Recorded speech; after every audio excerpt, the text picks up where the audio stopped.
Menjadi bahan baku utama dalam pelaksanaan TMMD reguler 111 Kodim 0212 Tapanuli Selatan, bahan baku utama berupa kayu mulai dipersiapkan sejak awal sebelum dilaksanakan upacara pembukaan.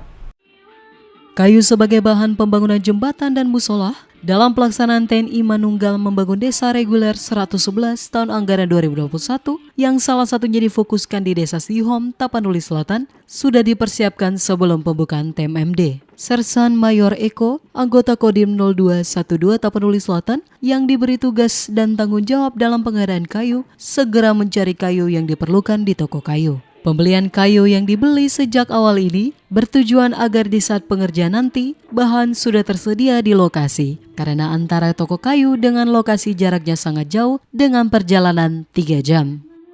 Kayu ini kita beli di Panglong untuk pembangunan TMMD ke 111 Kodim 0212 Tapanuli Selatan di Desa Batu Rosa, Kecamatan Sangkunur, Kabupaten Tapanuli Selatan dalam rangka pembangunan jembatan dan tempat ibadah di Kecamatan Angkola Selatan.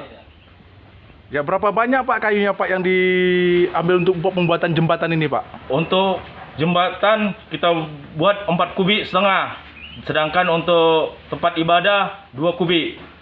Oh ya, jadi kayu ini dibeli atau di mana Pak? Kayu ini dibeli dari Panglong.